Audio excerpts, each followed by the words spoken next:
The train that carried me across America did not rattle with the sound of doom, but with the hum of a terrible, magnificent secret. 8. It was a secret that would dismantle my world, piece by piece, until nothing of the boy who boarded it remained. My name is Klaus, and in the spring of 1943, I was a soldier of the German Reich, a true believer. Captured in the dust of North Africa, I was shipped across an ocean I thought our U-boats controlled, to a land our propaganda had painted as a decadent, chaotic mess, teetering on the brink of collapse.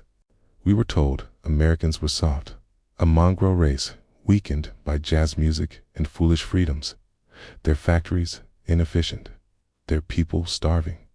We, the disciplined sons of the fatherland, were destined to triumph over their weakness. I clutched this certainty like a holy text as I was herded onto a passenger train in Virginia. A train with cushioned seats, a luxury I hadn't seen in years. My comrades and I exchanged grim, knowing glances. This was a trick, a facade to hide the rot within. We were being transported to a harsh prison camp where the flimsy American mask would surely fall. But the mask never fell. Instead, it was my reality that crumbled. The journey itself was the first assault on my ideology. For days, the train rolled on, not through bombed-out cities and barren fields, but through an endless, breathtaking panorama of strength. We saw cities that rose to the sky, their lights blazing with an unapologetic energy at night. Saw highways clogged with so many civilian cars that it looked like a parade for a king, not a nation supposedly rationing every drop of fuel. And the land. Oh, the land. We passed through farmlands that stretched to the horizon, not tilled by weary men with horses, but by single farmers riding monstrous green and yellow machines, tractors that did the work of an entire village back home. The sheer scale of it was an insult to everything we had been taught. This wasn't a nation on its knees. This was a sleeping giant, and we had done the unthinkable. We had woken it. Our destination was a camp in the American Midwest, but it was unlike any prison I could have imagined. There were no barbed wire fences charged with electricity, no skeletal figures in rags.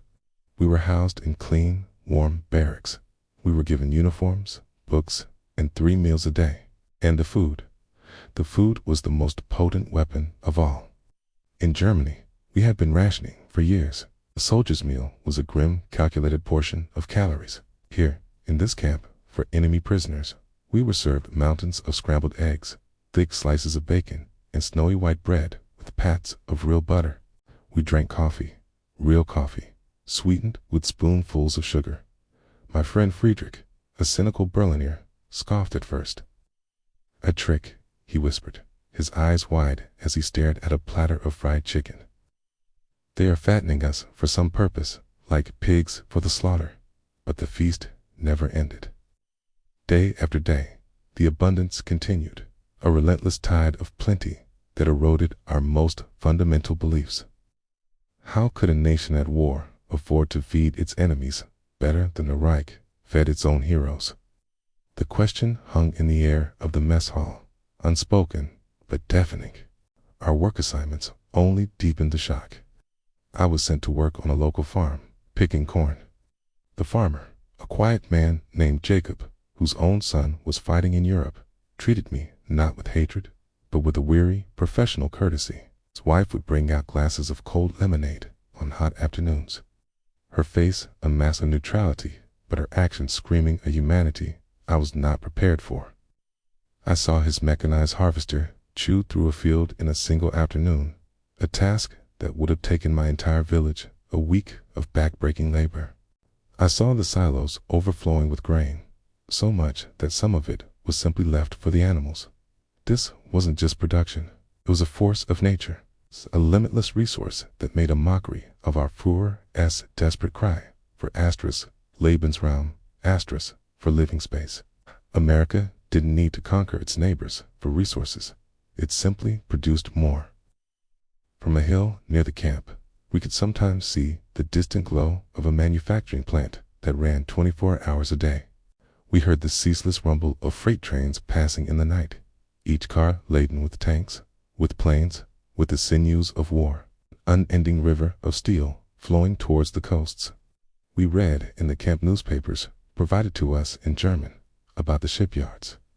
They were launching Liberty ships in a matter of days, not months. We had been told our U-boats were strangling the Atlantic, but America was building ships faster than we could possibly sink them. It was a war of mathematics, and we were losing by an order of magnitude we couldn't even comprehend. The humane treatment was a constant, unnerving puzzle.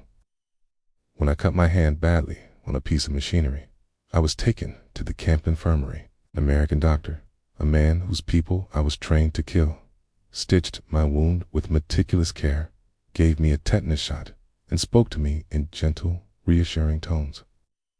There was no cruelty, no gloating, just a quiet, professional compassion that was more disarming than any threat.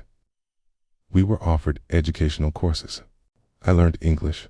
I read about American history, about a thing called the Constitution, about a system of government built on checks and balances, on the radical idea that power should be questioned.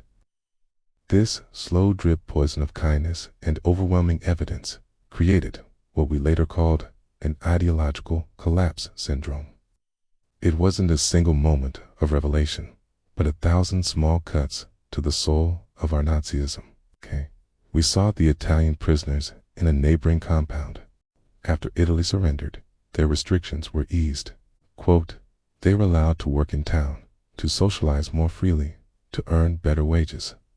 This distinction wasn't based on racial purity, but on political reality. It demonstrated a flexible, pragmatic approach to justice that was alien to our rigid, absolute ideology. We, the supposed master race, were confined while the inferior Italians enjoyed greater freedom. The logic was inescapable. Our system was failing, and theirs, for all its perceived chaos, was working with terrifying efficiency. My conversations with Friedrich changed. His cynicism gave way to a quiet, desperate questioning. Klaus, he said one evening, as we watched the sun set over an ocean of corn, everything they told us was a lie. The weakness, the poverty, the decadence, it was all a lie. He wasn't angry. He was hollowed out. The God he had worshipped had been proven a fraud, not by bombs or bullets, but by a glass of lemonade and a full silo of grain. Our worldview, built on a foundation of scarcity, hatred, and the glory of a noble death, could not survive contact with a society built on abundance, pragmatism, and the pursuit of a comfortable life. The Nazi ideology was a greenhouse plant. It thrived in the sealed, artificial environment of propaganda and fear. Exposed to the open air of American reality, it simply withered and died. When the war ended and we were finally sent home, I was no longer the same man. I was returning to a country in ruins, a landscape of rubble and shame. The contrast was horrifying. I had left the land of overflowing plenty to return to a nation of starving ghosts. I did not carry despair, carried a secret, the same secret the train had hummed to me years before. Was the secret of how to build. We, the thousands of German POWs who had witnessed the American colossus from within, became unlikely missionaries. We were not missionaries for America, but for the idea of it. We had seen firsthand that democracy was not a weakness, but the engine of unimaginable strength. We had learned that freedom of thought and a free market could unleash a torrent of innovation and productivity. While others in Germany wallowed in defeatism or clung to the shadows of the old regime, we got to work. We applied the lessons of American efficiency to our shattered factories. We advocated for democratic principles in our new local governments. We understood, in our bones, that the path forward was not through conquest and racial purity, but through cooperation, hard work, and the empowerment of the individual. We became foremen, engineers, politicians, and teachers, and we helped lay the foundation for what the world would later call the German economic miracle. We had been sent to conquer a nation, and instead, That nation had conquered our hearts and minds, not with force, but with irrefutable proof of a better way. In the end, I realized America's most powerful weapon was never its atomic bomb, nor its endless fleets of bombers. Its greatest weapon was its ability to show, not just tell, the overwhelming power of a free and prosperous society. It was the quiet confidence of a farmer on his tractor, the relentless rhythm of the assembly line, the simple decency of a doctor treating his enemy. It was a weapon that didn't destroy armies but dismantled ideologies, a power that could take a sworn enemy, a boy full of hate and pride, and transform him into a builder of a new, democratic world. It turned us, its captured foes, into its most fervent and perhaps most effective allies.